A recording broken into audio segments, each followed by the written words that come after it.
আজ আমরা নবম শ্রেণীর কোষে দেখি 14 এটা একটা সম্পাদ্যের চ্যাপ্টার, যেখানে চতুর্ভুজের সমান ক্ষেত্রফলযুক্ত ত্রিভুজ অঙ্কন করা আমরা শিখব। তোমাদের মনে আছে এর আগের দিন আমাদের শেখানো হয়েছিল ত্রিভুজের সমান ক্ষেত্রফলযুক্ত চতুর্ভুজ অঙ্কন।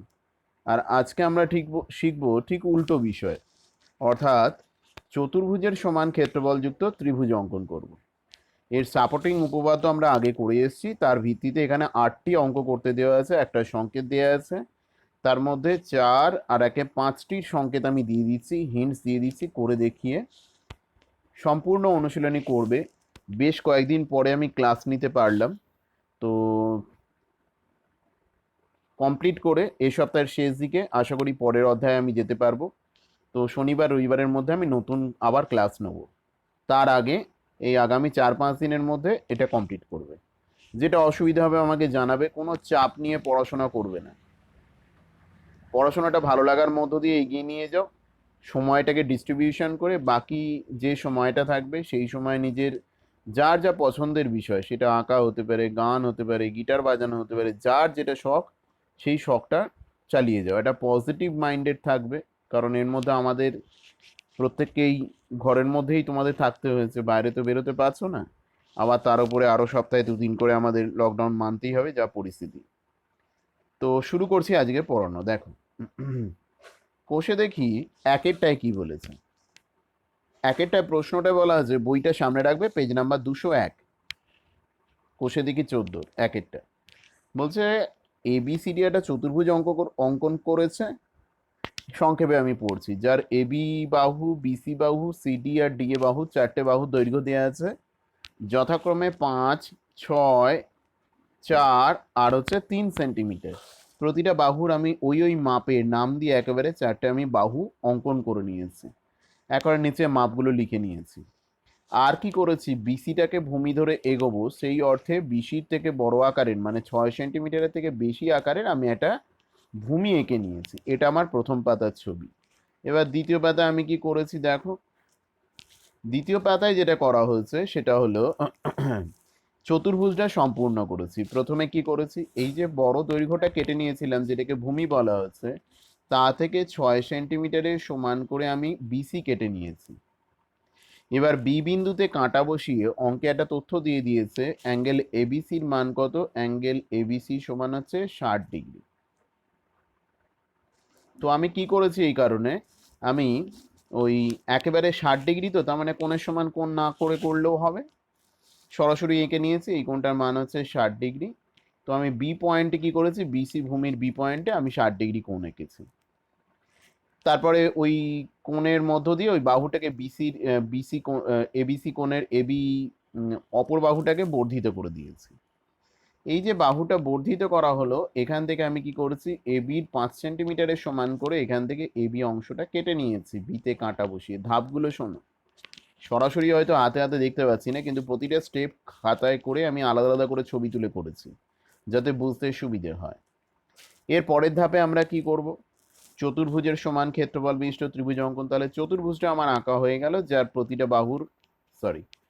প্রতিটা বাহুর মাপ লিখে দেবে এখানে, আর এই কোণটার মান লিখে দেবে। হয়েছে, আমি একেবারে লাস্টে লিখেছি।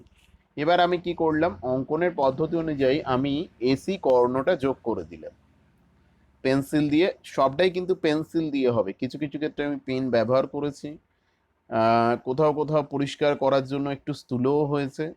তো যেহেতু আমি এটা ছবি তুলে দেখাতে হচ্ছে, সুতরাং এইভাবে করতে হয়েছে। এবার কি করলাম, এই যে এসি কর্ণ হয়েছে ওর বিপরীত কৌণিক বিন্দু দিয়ে আমি কি করলাম, চতুর্ভুজের বিপরীত কৌণিক বিন্দু দিয়ে, সেটা বি হতে পারে ডি, ব্যবহারিক দিক থেকে সুবিধের জন্য ডি বিন্দুটা নেওয়া হয়েছে, পাতায় জায়গা পাওয়া যাবে। তো ডি বিন্দুর মধ্য দিয়ে এসি কর্ণের সমান্তরাল রেখা টেনেছি। তোমাদের এর আগের অধ্যায় এটা শিখে গেছো তোমরা। তাহলে এই সমান্তরাল রেখা টানার নিয়মটা কি হবে, এর জন্য আমি কি করলাম, এসির সমান মাপ নেবে, ডিতে কাঁটা বসাবে, করে বৃত্তচাপ আঁকবে। আর এডির সমান মাপ নেবে, মাপ নিয়ে কি করবে, সিতে কাঁটা বসাবে, সি বৃত্তচাপ আঁকবে। তোমার মাথার মধ্যে যেন ঢোকে এই জিনিসটা একটা সামান্তরিক। তাহলে এই দুটো হবে বিপরীত বাহু, আর এই দুটো হবে বিপরীত বাহু। তাহলেই তুমি বুঝতে পারবে কার সমান করে কোথায় বসাতে হবে। অসুবিধা হবার কথা নয়, ঠিক তো? তাহলে আর একবার দেখে নিই কার সমান করে, এ তো আমরা আগের অধ্যায়েও দেখেছি, তবু বলে দিই আর একবার দেখে নাও।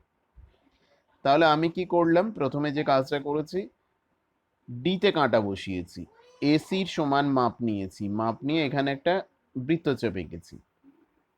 এবার কি করা হয়েছে, এডির সমান মাপ নিয়েছি, সিতে কাঁটা বসিয়েছি, বসিয়ে নিয়ে আর একটা বৃত্তচাপ এঁকেছি যারা পরস্পরকে এখানে ছেদ করেছে। এই বিন্দুটার নাম কিন্তু ই নয়। ই কোনটার নাম? তা আমি কি করলাম, ওই ডি আর ওই ছেদ বিন্দু বৃত্তচাপ দুটো যেখানে ছেদ করেছে, মনে করো পি বিন্দু, ডি আর পি যোগ করে বাড়িয়ে দিয়েছি, অর্থাৎ এসি এর সমান্তরাল রেখা পাওয়া গেল, যা বর্ধিত বিসি কে কোথায় ছেদ করেছে, ই বিন্দুতে। বোঝা গেল? বর্ধিত বিসি কে ই বিন্দুতে ছেদ করেছে। তাহলে সমান্তরাল রেখার সঙ্গে ভূমির বর্ধিত অংশকে ছেদ করাতে হবে, যার নাম হচ্ছে ই। এবার কি বলছে দেখো, এই যে আমরা এখানে ত্রিভুজ এসিই এবিই অঙ্কন করলাম, অর্থাৎ এ এর সঙ্গে ওই যে ই যে বিন্দুটা পেয়েছি, বর্ধিত বিসি কে যে সমান্তরাল রেখাটা ছেদ করেছে, অর্থাৎ এই বিন্দুটা, তো এই এ আর ই যোগ করে দিয়েছি, বলে এ ত্রিভুজ এবিই হলো আমার ওই উদ্দিষ্ট ত্রিভুজ, যার ক্ষেত্রফল ত্রিভুজ এবিসিডি ক্ষেত্রফলের সঙ্গে সমান। তোমাদের মনে প্রশ্ন জাগতে পারে, এর কি বলে দিলেই হয়ে গেল নাকি, এর কোনো যুক্তি আছে? গণিত শাস্ত্র যা কিছু যুক্তির বিনিময়ে চলে। তাহলে এটা কি করে বলবো, যদিও আমাদের পরীক্ষায় প্রমাণ লাগে না, বই খুললেই প্রমাণের অংশটা দেখতে পাবে। জেনে রাখাটা অত্যন্ত জরুরি সংক্ষিপ্ত প্রশ্নগুলো করার জন্য। তোমরা দেখো, এর আগে দেখে এসছো, একই ভূমি এবং একই সমান্তরাল যুগলের মধ্যে থাকা দুটি ত্রিভুজের ক্ষেত্রফল কি হবে, অবশ্যই সমান হবে।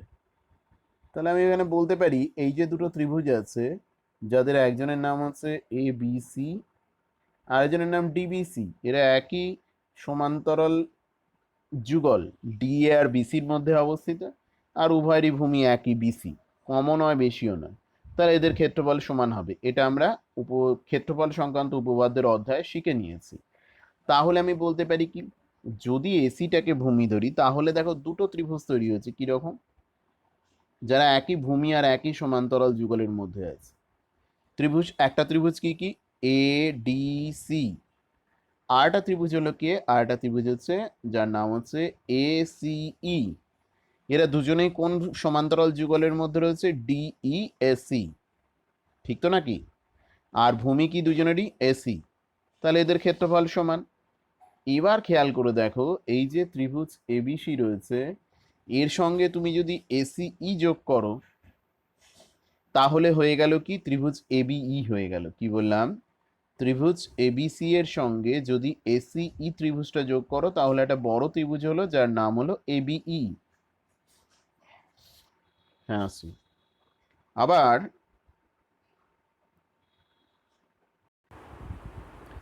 তো কর্ণ অঙ্কন করে আমরা কি করব,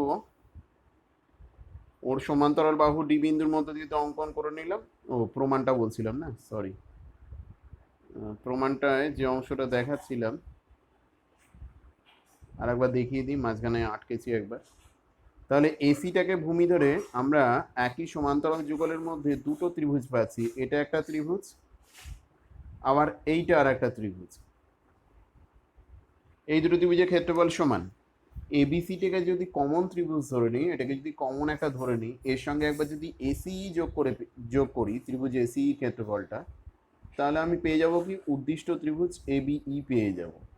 আবার ওই এবিসির সাথে আমি যদি কি যোগ করি, এবিসির সাথে যদি আমি এসিডি যোগ করি, তাহলে কি পেয়ে যাব, চতুর্ভুজ এবিডিই পেয়ে যাব, চতুর্ভুজ এ বি সি ডি পেয়ে যাব, ডিই নয় এবিসিডি পেয়ে যাব।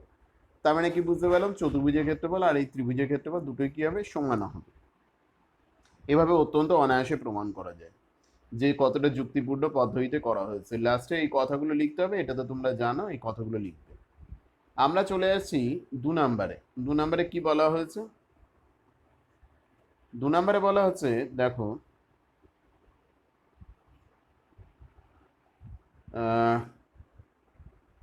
যে তথ্যগুলো দেওয়া হয়েছে আমি একবার পড়ে নিচ্ছি, তারপর বলছি। 2 নম্বরেরটায় শাহানা একটি চতুর্ভুজ এবিসিডি অঙ্কন করেছে, যার এবি সমান 4 সেন্টিমিটার, বিসি সমান 5 সেন্টিমিটার, সিডি সমান 4.8 সেন্টিমিটার, আর ডিএ সমান 4.2 সেন্টিমিটার, কর্ণ হচ্ছে 6 সেন্টিমিটার। বলেছে যে চতুর্ভুজটির সমান ক্ষেত্রফল বিশিষ্ট একটি ত্রিভুজ অঙ্কন করি।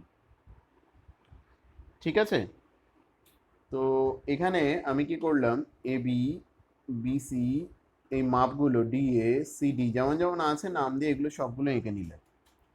তো একটা ফরম্যাট নিজের মধ্যে জারি রাখবে, তো সেই অনুযায়ী আগে চতুর্ভুজটা আমাকে এঁকে নিতে হবে। তাহলে ভূমি কোনটাকে রাখবো, দীর্ঘ বাহু ধরো বিসিটাকে আমি ভূমি রাখছি আগের ছবির সঙ্গে মিলিয়ে রাখার জন্য। যে কোনো একটা নাম অনুযায়ী ছবিকে যদি নিজের মধ্যে ফরম্যাটে রাখতে পারো তাহলে আঁকাটা সুবিধা হয়ে যায়। আমি প্রত্যেকবার এবিসিডি করেই চতুর্ভুজটা আঁকবো, চেষ্টা করবো ব্যতিক্রম বাদ দিয়ে। তাতে আমি প্রথম যেহেতু করছি তাই আমার বিষয়টা অভ্যাসের মধ্যে চলে আসবে। তাহলে আমি প্রথমে একটা বড় দাগ কেটে নিয়েছি, এর পরের স্টেপে কি করব, বিসির সমান করে এখান থেকে 5 সেন্টিমিটার কেটে নেবো, এটা হয়ে যাবে 5 সেন্টিমিটার। হয়েছে।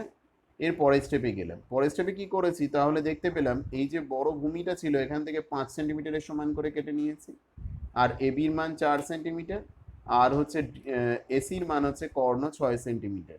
তাই বিতে কাঁটা বসিয়ে 4 সেন্টিমিটারের সমান করে একটা বৃত্তচাপ আঁকা হলো, সিতে কাঁটা বসিয়ে 6 সেন্টিমিটারের সমান করে আর একটা বৃত্তচাপ আঁকলাম যারা পরস্পরকে এ বিন্দুতে ছেদ করেছে। তাহলে দেখো আমার আদপে একটা ত্রিভুজ আঁকা হলো। এটা আসলে কিন্তু এটা চতুর্ভুজের অর্ধেকাংশ, যেখানে এসিটা হচ্ছে কর্ণ, এবি আর বিসি হচ্ছে দুটো বাহু। এবার আমাকে কোন দুটো বাহু আঁকা বাকি রয়ে গেছে, একটা হচ্ছে ডিএ বাহুটা আঁকিনি, আর একটা সিডি বাহুটা আঁকিনি, এই দুটো আঁকা বাকি আছে। এই জন্য আমি কি করলাম, সিডি, সিতে কাঁটা বসিয়ে আমি কি করলাম, সিডির সমান মাপ নিয়ে এখানে একটা বৃত্তচাপ আঁকবো, পরের ছবিতে দেখতে পাবে। আর এতে কাঁটা বসিয়ে এডির সমান মাপ নিয়ে এখানে কাটবো, এরকম একটা চতুর্ভুজ পাওয়া যাবে। তাহলে দেখো এখানে সেটাই করা হয়েছে। এই বিন্দুটার নাম হচ্ছে ডি বিন্দু। সিতে কাঁটা বসিয়ে সিডির সমান মাপ নিয়ে এখানে কেটেছি, এতে কাঁটা বসিয়ে এডির সমান মাপ নিয়ে এখানে বসিয়েছি।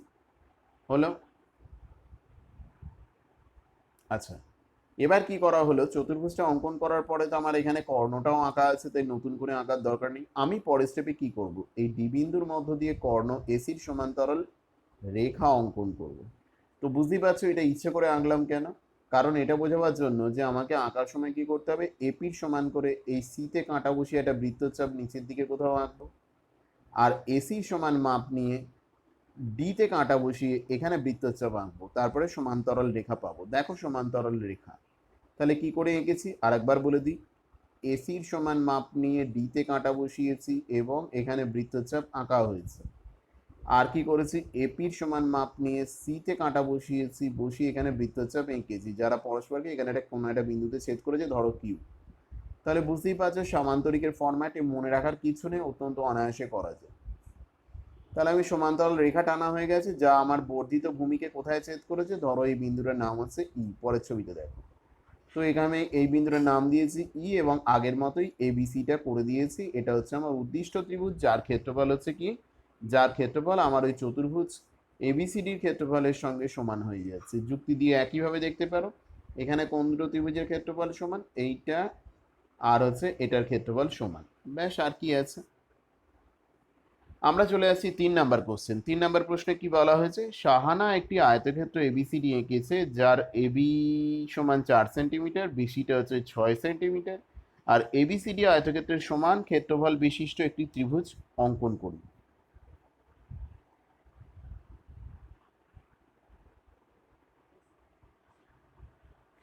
বোঝা গেছে। তো এটা কি করে করব, এখানে আয়তক্ষেত্র অঙ্কন করতে বলেছে মানে বিষয়টা কিন্তু অন্যান্যগুলোর তুলনায় বেশ সহজ। তো প্রথমে আমি দৈর্ঘ্য আর প্রস্থ আয়তক্ষেত্রে এঁকে নিয়েছি এবং সেখান থেকে বর্ধিত ভূমি এঁকেছি। এরপরে কি করা হলো, এই বর্ধিত ভূমি থেকে আমি কি করেছি, 6 সেন্টিমিটার এর সমান মাপ নিয়ে কেটে নিয়েছি। বর্ধিত ভূমি থেকে আমি বিসি ওই বড় রেখাটা থেকে এই 6 সেন্টিমিটারের সমান করে বিসি কেটে নেওয়া হবে। আর এখানে 90 ডিগ্রি কোণ এঁকেছি, এটা কোণের সমান না আগলেও হবে। কোণ এঁকে সেখান থেকে যে বাহুটা পেয়েছি সেই বাহু থেকে 4 সেন্টিমিটারের সমান করে কেটে নিয়েছি। কেটে নেওয়ার পরে কি করব, আয়তক্ষেত্র তো বেসিক্যালি এটা সামান্তরিক, বিসির সমান মাপ নিয়ে এতে কাঁটা বসিয়ে এখানে একটা বৃত্তচাপ আঁকবো, এবির সমান মাপ নিয়ে সিতে কাঁটা বসিয়ে এখানে একটা বৃত্তচাপ আঁকবো, যাদেরকে যোগ করে দিলে আমি পেয়ে যাবো একটা আয়তক্ষেত্র। দেখো পরের ছবিতে। তাহলে কি বললাম, বিসির সমান মাপ নিয়ে, সরি, বিসির সমান মাপ নিয়ে আমি এতে কাঁটা বসিয়ে এখানে একটা বৃত্তচাপ এঁকেছি, আর বি এর সমান মাপ নিয়ে সিতে কাঁটা বসিয়ে আমি একটা বৃত্তচাপ এঁকেছি সিডি, হয়েছে, এখানে বসিয়ে দেওয়া হলো। তাহলে এটা পুরোটা কি হয়ে গেল, এটা হচ্ছে একটা চতুর্ভুজ হয়ে গেল, এ বি সি ডি, এটা একটা চতুর্ভুজ। ঠিক আছে, এবার কি করা হচ্ছে দেখো, এই যে এবিসিডি চতুর্ভুজটা অঙ্কন করা হয়েছে, এবিসিডি চতুর্ভুজ যেটা আমি সরি চতুর্ভুজ না, আয়তক্ষেত্র অঙ্কন করলাম, এ সমান ক্ষেত্রফল বিশিষ্ট আমাকে একটা ত্রিভুজ আঁকতে হবে। সেই একই সিস্টেম আমি এসি কর্ণ এঁকেছি। পরের স্টেপে দেখতে পাবো ডি বিন্দুর মধ্য দিয়ে এসির সমান্তরাল রেখা টানবো, যা ভূমিকে ই বিন্দুতে ছেদ করবে, এ বি ই যোগ করে দেবো। তো এই পদ্ধতিটা আশা করি নিজেরা অনুধাবন করতে পারছো, করবে অনুশীলনীতে 8টা অঙ্ক। এখানে কোন কোন ত্রিভুজ দুটো ক্ষেত্রফল সমান, এসি কে ভূমি করে ওই সমান্তরাল যুগলের মধ্যে যারা দাঁড়িয়ে আছে, অর্থাৎ এই দুটো, একটা ত্রিভুজের নাম হচ্ছে এসিডি আর একটা ত্রিভুজের নাম হচ্ছে এসিই। ত্রিভুজ এবিসিটাকে যদি কমন ধরে নিই, তার সঙ্গে যদি এসিডি যোগ করি পেয়ে যাবো আয়তক্ষেত্র, এসিই যোগ করলে পেয়ে যাবো ওই ত্রিভুজটা। তার মানে কার ক্ষেত্রফলের সমান করে কোনটা আঁকা হলো, এবিসিডির সমান ক্ষেত্রফল বিশিষ্ট এবিই অঙ্কন করলাম। আমরা আসছি এবার 4 নম্বরে।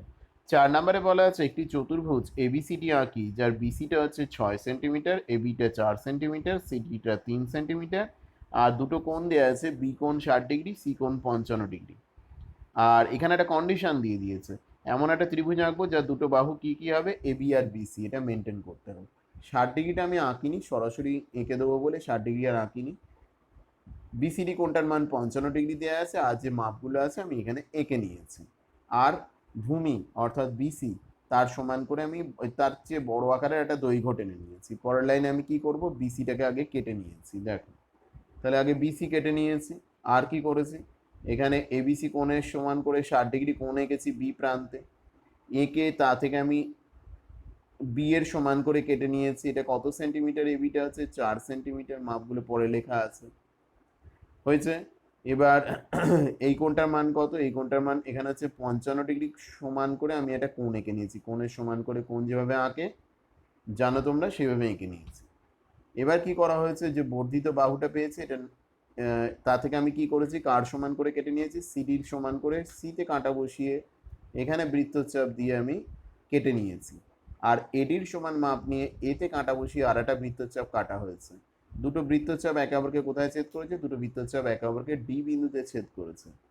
এডি আর সিডি যোগ করে দিয়ে আমি এটা চতুর্ভুজ পেয়ে গেলাম। হয়েছে কি না, তাহলে এবিসিডি হলো এটা চতুর্ভুজটা। এই চতুর্ভুজের সমান ক্ষেত্রফল বিশিষ্ট ত্রিভুজ আগের মতো করে আঁকবো। তাহলে আমি প্রথমে কি করলাম, কর্ণ টেনে নিয়েছি, এসি কর্ণ। একই ফরম্যাটে রেখে করলে আমার বিষয়টা প্রথমের দিকে যেহেতু করছি, তো বিষয়টা সহজ হয়ে যায়। এরপরে কোশ্চেন ব্যাংক করার সময় আমি নতুন ধরনের কিছু পেলে তখন করে নেবো, অসুবিধে নেই। তো এসির সমান এসি কর্ণটা আঁকলাম। কর্ণ এঁকে এবার এই যে শীর্ষবিন্দু ডি আছে, ডি এর মধ্য দিয়ে এসির সমান্তরাল রেখা এতবার বলা হয়েছে এঁকে ফেলেছি, যা বর্ধিত ভূমিকে ই বিন্দুতে ছেদ করবে। এ বি ই হবে উদ্দিষ্ট ত্রিভুজ, যার একটা বাহু এ বি, একটা বাহু হচ্ছে কি বিসি বরাবর রয়েছে, বিসি নয় বিসি বরাবর আছে। তাহলে আমার শর্ত মেনটেন হলো, আবার ত্রিভুজটা আঁকা হলো সমান ক্ষেত্রফল বিশিষ্ট একই নিয়মে। দেখে নাও, পুরো সমান ক্ষেত্রফল বিশিষ্ট ত্রিভুজ অঙ্কন করা হয়েছে। 5 আর 6-তে বর্গক্ষেত্র আঁকার কথা বলা হয়েছে, আরো সহজ আঁকিনি আমি। এখানে লেখা হয়েছে কি কি লিখতে হবে চারাটায়, সেটা লিখে দিয়েছে। সরাসরি চলে আসছি 8-এরটায়। 5, 6 কি করবে, বর্গক্ষেত্র আঁকার জন্য কি করবে, বর্গক্ষেত্র তো খুবই সহজ। 90 ডিগ্রি কোণ আঁকবে, এখানে এটার সঙ্গে এখানে কাঁটা বসিয়ে, যদি এটা এ সেন্টিমিটার হয় সমান করে কাটবে, এখানেও এ সেন্টিমিটারের সমান করে কাটবে। এখানে কাঁটা বসিয়ে কি করবে, এখানে কাঁটা বসিয়ে এখানে এ সেন্টিমিটারের সমান করে বৃত্তচাপ আঁকবে, এখানে কাঁটা বসিয়ে এ সেন্টিমিটারের সমান করে বৃত্তচাপ এঁকে জুড়ে দেবে, বর্গক্ষেত্র হয়ে গেল, তোমরা জানো। তারপরে কর্ণ আঁকবে, বাকি যেমন যা করা সেই একই পুরনো নিয়ম, যোগ করে দেবে, বেরিয়ে চলে আসবে। তো আমরা 5 আর 6 তো একই রকম, 7-এরটা হিন্টস দেওয়া আছে, আমি তাই 8-এরটা দেখাচ্ছি। এটা কোনো মাপ দেয়া নেই, মাপ দেওয়া থাকলে পঞ্চভুজ যেমন মাপ দেওয়া আছে করবে, তার ক্ষেত্রে এই কোণটা দেওয়া থাকতে হবে। সমবাহু ত্রিভুজ, সুষম পঞ্চভুজ বললে এক কথা, না বলা থাকলে এই দুটো কোণ দেওয়া থাকবে, এই বাহুটার মান দেওয়া থাকবে, সেখান থেকে এই দুটো বাহুর মান দেওয়া থাকলে আমি বার করে নিতে পারবো। বা আরো যদি কোণগুলো দেওয়া থাকে, শর্ত একাধিক শর্ত দিতে হবে। তাহলে এখানে সাধারণত আমাদের যেটা দেয়, যে কোনো মাপের এটা বহুভুজ এঁকে নিতে হবে, কারণ বহুভুজ আঁকার শর্ত অনেকগুলো দিতে হবে, সে কারণে সাধারণত এই কথাটাই বলা হয়। তাহলে যে কোনো মাপের আমি একটা অসম বাহু দৈর্ঘ্যযুক্ত আমি কি করেছি, একটা বহুভুজ এঁকে নিয়েছি, এই বহুভুজ বলতে পঞ্চভুজ এঁকে নিয়েছি। আমাকে এর সমান ক্ষেত্রফল বিশিষ্ট ত্রিভুজ অঙ্কন করতে হবে। আমি এর দুটো কর্ণ টেনেছি, একটা হচ্ছে এসি আর আছে বিডি। এবার কি করব, এসি আর এডি, সরি, এডির সমান্তরাল করে ওর যে বিপরীত কৌণিক বিন্দু আছে তার মধ্য দিয়ে একটা রেখা টানা হলো, আর অন্যদিকে বি এর মধ্য দিয়ে এসির সমান্তরাল করে টেনেছি। পরের ধাপে দেখতে পাবে বইতেও এটা একেবারে স্টেপ ওয়াইজ করে দেওয়া আছে। তাহলে এটা আঁকার সময় কি করেছো, এডির সমান করে ইতে কাঁটা বসিয়ে বৃত্তচাপ এঁকেছো, এইর সমান করে ডিতে কাঁটা বসিয়ে আর একটা বৃত্তচাপ এঁকেছো, যারা পরস্পরকে এখানে ছেদ করেছে এবং সেইভাবে সেটাকে ই এর সাথে যোগ করে দিয়েছে। একইভাবে আমি চলে গেছি এদিকে, এখানে কি করেছি, এসির মাপ নিয়ে বিতে কাঁটা বসিয়ে এখানে একটা বৃত্তচাপ এঁকেছি, এবির মাপ নিয়ে সিতে কাঁটা বসিয়ে আর একটা বৃত্তচাপ এঁকেছি, কারণ সামান্তরিক আঁকলে এরকম দেখতে হবে। এই আইডিয়াটা মাথার মধ্যে ঢুকিয়ে রাখবে, এটা তাহলে মাথা থেকে বেরিয়ে যাবে না, অত্যন্ত সহজে আঁকতে পারবে। দুটো সমান্তরাল রেখা আঁকা হয়ে গেল। এবার আমি ভূমিটাকে প্রসারিত করে দিয়েছি, প্রসারিত করে দিলে দেখতে পেলাম এটা যথাক্রমে ওই সমান্তরাল রেখা দুটোকে কোথায় কোথায় ছেদ করছে, এখানে। তাহলে বলছে আমি এই এ বিন্দুর সঙ্গে, সরি, এ বিন্দুর সঙ্গে এই দুটো বিন্দু যেখানে বর্ধিত ভূমি ওদেরকে ছেদ করেছে সমান্তরাল রেখা দুটোকে এফ আর জি কে কানেক্ট করে দেবো। যে ত্রিভুজটা পাবো ওটাই হচ্ছে ওই পঞ্চভুজের সমান ক্ষেত্রফল বিশিষ্ট ত্রিভুজ। এটা বলে দিলেই হয়ে যাবে। কি করে হবে দেখো, বলছে এখানে বাঁদিকে যে একজোড়া ত্রিভুজ পেয়েছি যারা একই ভূমি এসি এবং একই সমান্তরাল যুগল এসি ও বিএফ এর মধ্যে অবস্থিত, তারা কারা, এই যে এরা। দেখো হয়েছে। আবার অন্যদিকে দেখো, এডি,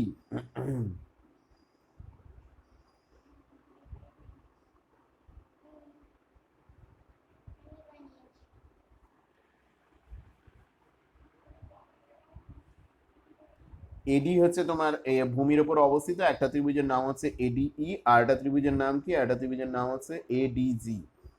তাহলে ধরে নাও এটা কমন ত্রিভুজ এবিসি। এর সঙ্গে আমি যদি দুদিকে কি কি যোগ করি, এসিএফ আর এডিজি ত্রিভুজ দুটো যোগ করি, তাহলে কি পেয়ে যাব, তাহলে আমার ওই উদ্দিষ্ট বড় ত্রিভুজটা পেয়ে গেলাম এএফজি। কিন্তু এসিডির সঙ্গে আমি যদি এবিসি একই ক্ষেত্রফলের আর অন্যদিকে এডিই যার ক্ষেত্রফল এডিজির সঙ্গে সমান যোগ করি, তাহলে কি পেয়ে যাবো, পঞ্চভুজ। ও তার মানে পঞ্চভুজ আর এই ত্রিভুজের ক্ষেত্রফল সমান। এই পর্যন্তই রাখছি, তৈরি করো, এই সপ্তাহ শেষে আবার ক্লাস নেওয়া হবে।